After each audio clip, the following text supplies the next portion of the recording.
الحمد لله نحمده ونستعينه ونستغفره ونعوذ بالله من شرور أنفسنا ومن سيئات أعمالنا من يهده الله فلا مضل له ومن يضلل فلا هادي له أشهد أن لا إله إلا الله وحده لا شريك له وأشهد أن سيدنا ونبينا محمدا عبده ورسوله لا نبي بعده اللهم صل وسلم وبارك وكرم على هذا النبي الكريم والرسول العظيم سيدنا وحبيبنا وشفيعنا وقرة أعيننا ومولانا محمد وعلى آله وأصحابه ومن تبع الهدى إلى يوم القيامة. أما بعد فيا أيها الحاضرون أيها المؤمنون أيها المتقون رحمكم الله أوصيني وإياكم بتقوى الله وطاعته لعلكم تفلحون. وقد قال الله تعالى في كتابه الكريم أعوذ بالله من الشيطان الرجيم يا أيها الذين آمنوا اتقوا الله حق تقاته ولا تموتن إلا وأنتم مسلمون. وقال تعالى في آية أخرى فاذكروني أذكركم واشكروا لي ولا تكفرون.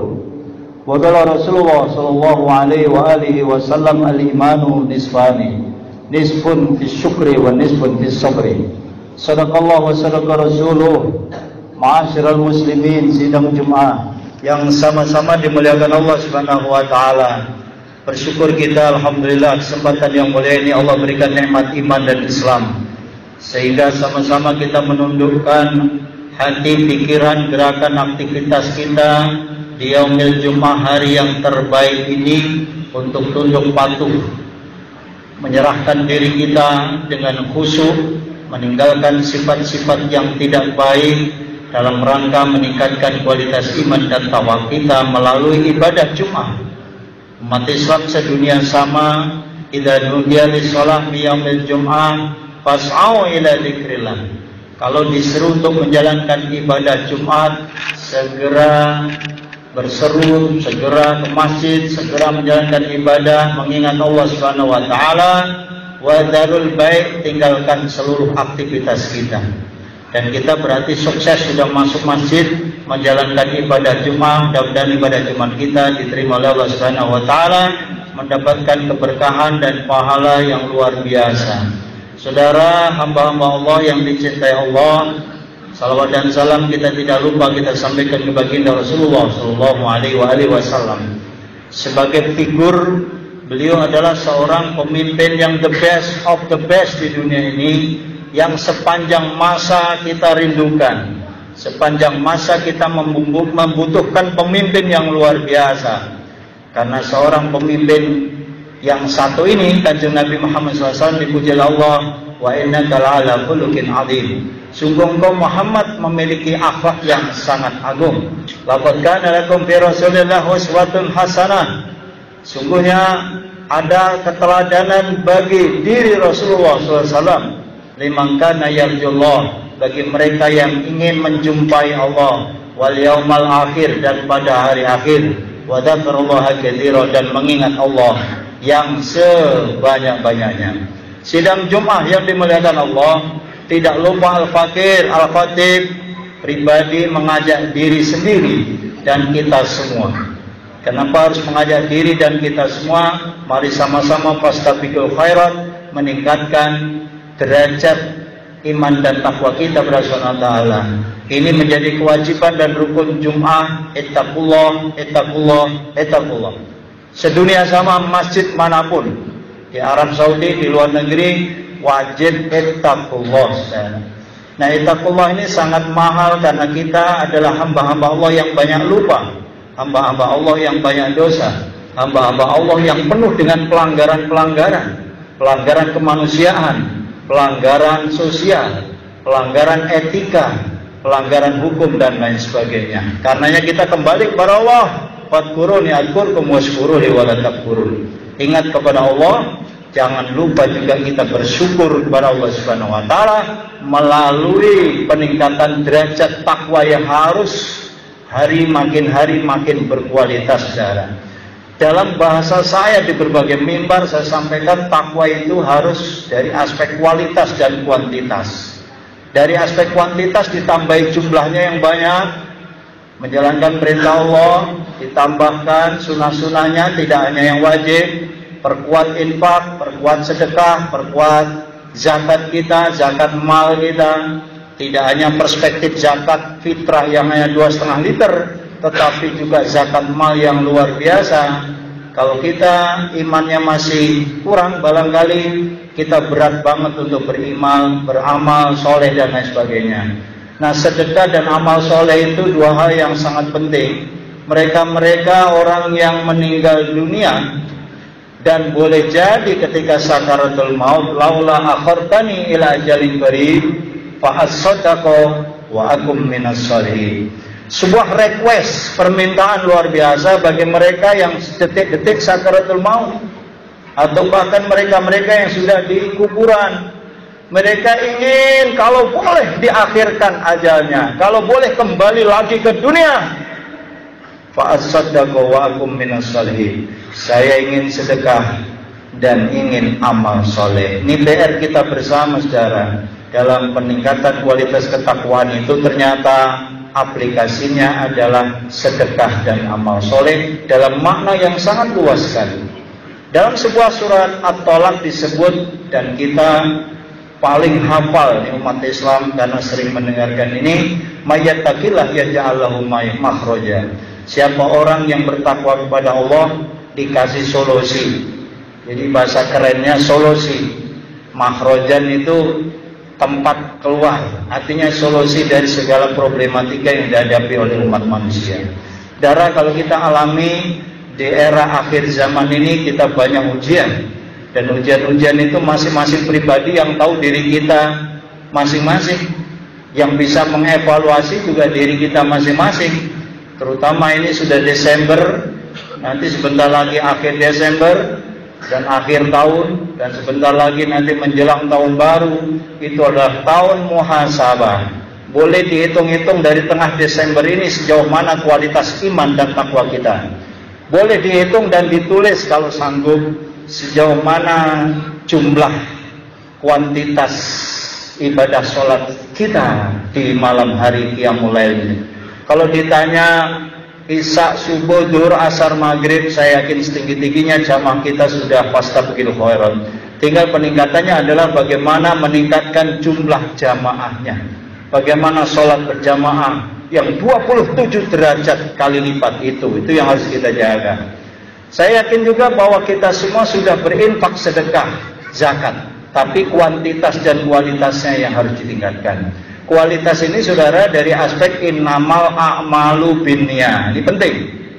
Kalau kita beramal yang banyak, mendermakan harta kita di jalan Allah, jangan sampai salah niat. Innamal a'malu binniyat, ini penting. Nawaitunya harus diatur dulu. Bukan alladzina hum yura'un, tidak ingin dipuji orang, tidak ingin disebut-sebut orang dan lain sebagainya, tapi kita murni karena Allah Subhanahu wa taala. Bantuan-bantuan kemanusiaan yang kita salurkan ke Palestina, Masjidil Aqsa misalnya, itu juga, saudara, bukan hanya bentuk kepedulian sosial, dan juga bukan hanya sebatas kita memperhatikan saudara kita di sana, tapi jangan salah niat bahwa itu adalah libtigha'i mardatillah, dalam rangka menjalankan kita ridho Allah Subhanahu wa taala. Nah, nasaluka ridhoka wal jannah, ini penting dalam setiap doa-doa kita. Ya Allah, kami mohon ridhoka wal jannah, ridhomu dan surgamu ya Allah. Kalau Allah ridho, surga dikasih. Sesungguhnya surga nggak usah kita minta, kalau Allah ridho sudah pasti dikasih. Kalau Allah ridho dan sayang kepada makhluk dan hambanya, umatnya, pastilah nggak mungkin akan dicemplungkan ke neraka. Naudzubillah summa naudzubillah. Sidang Jumat yang dimuliakan Allah Subhanahu wa taala, dalam konteks ujian-ujian kehidupan itu, mau tidak mau, sebagai umat Islam, sebagai orang yang beriman, harus kita hadapi dengan baik. Justru ujian-ujian diberikan oleh Allah Subhanahu wa taala dari berbagai negara, kondisi, cuaca, politik, kesehatan, pendidikan, ekonomi bangsa. Ini adalah ujian, kan? Dan kita sebagai orang beriman tenang-tenang saja, karena kita sudah dijamin alladzina qalu rabbuna Allah tsumma istaqamu tatanazzalu alaihimul malaikah alla takhafu wa la tahzanu. Orang-orang yang sudah lempeng sudah istiqomah, as-sabat ala taqwallah, dia tetap berpegang teguh kepada Allah Subhanahu wa taala, keyakinannya sudah kuat, akidahnya sudah mantap, maka dia tenang dari qaul rabbunallah, kita punya Allah. Tsumastaqamu, dia terus menjalankan ibadah. Allah takhafu, malah Allah mengirim kepada malaikatnya, kasih tahu itu hambaku yang istiqomah, jangan takut dia mah. Allah takhafu, takut masa depan, takut miskin, takut kalau udah pensiun, takut jatuh, takut nggak bertahan, takut mati, takut yang akan datang. Wala tahzanu, nggak usah sedih apa yang sudah lewat. Jadi ada future, ada masa lalu dan masa yang akan datang. Orang-orang beriman, orang-orang beristiqomah tenang aja. Dan situasi akhir zaman sudah seperti itu. Dan Rasulullah juga sudah memberikan isyarat-isyarat bahwa ini adalah akhir zaman. Dan tidak ada cara yang lain yang lebih ampuh kecuali memperkuat keimanan dan ketakwaan kita. Dan kita setiap Jumat di khutbah ini juga dalam rangka meningkatkan kualitas iman takwa itu, supaya kita istiqomah, saudara. Nah, ketika mendapatkan ujian bagi orang-orang beriman, dia yakin Allah punya mau, Allah punya hikmah, Allah punya tujuan. Karena tujuan seorang hamba ketika dia berdoa, ya Allah, kabulkan, hasilkan, maksimalkan, itu planning manusia. Tapi Allah punya planning sendiri, saudara. Kapan itu doa akan dikabul Allah, urusan Allah. Berapa yang akan dikasih, urusan Allah. Maka orang beriman, dia percaya qadarullah, takdir Allah. Tugas dianya berikhtiar, tugas dia bekerja. Kalau dia sakit, dia ke dokter, itu ikhtiar. Menjalankan syariat, bergerak, al-harakah, barokah, bergerak.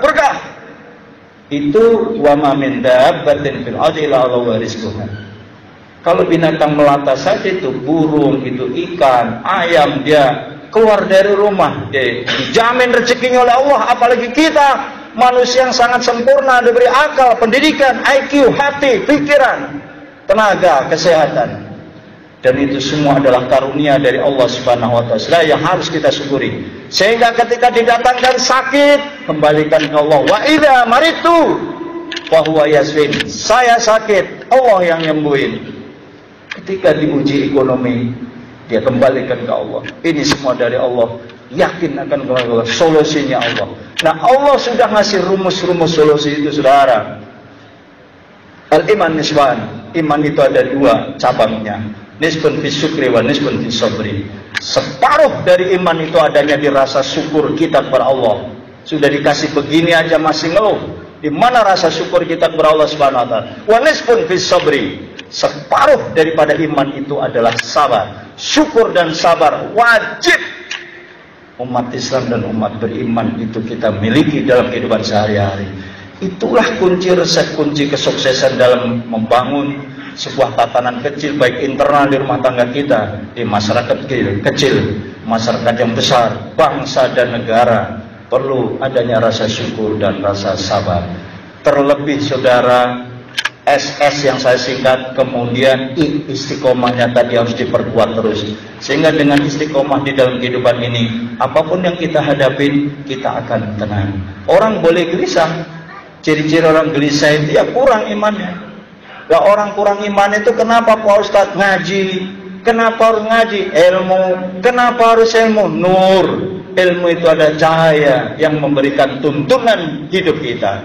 Maka kembali lagi kita ngaji. Buka lagi Qur'annya, baca Qur'an, angan-angan sak maknane. Lihat itu arti dari sebuah Al-Quran. Kenapa harus saya baca? Kemana harus baca Yasin? Kenapa harus baca Tabarak Ustaz? Kenapa harus Al-Mulk? Kenapa harus baca Waqiah? Nah, saudara, tuntunan-tuntunan yang diberikan para ulama, al-ulama warasatul anbiya. Ikutilah para ulama. Nasihat para ulama itu tidak ada ulama yang menyesatkan kecuali ulama ulama yang buruk. Tapi ulama-ulama yang mengamalkan keilmuannya, mengikuti jejak Kanjeng Nabi Muhammad SAW sebagai pewaris para nabi, insya Allah lurus, on the track, istiqomah, menjalankan perintah Allah dan perintah Rasulullah SAW. Semoga di akhir zaman ini kita diberikan kekuatan iman, amin, dan berikan kekuatan ihsan, berikan kesehatan yang prima, kekuatan iman dalam menjalankan ibadah sehari-hari, meningkatkan jamaah kita, meningkatkan kualitas sedekah kita, dan juga memperbaiki hati kita untuk menjadi hamba-hamba yang khairun nas anfa'uhum linnas. Amin ya rabbal alamin. Barakallahu li wa lakum fil Qur'anil azim wa nafa'ani wa iyyakum bima fihi minal ayati wa dzikril hakim wa taqabbal minni wa minkum tilawatahu.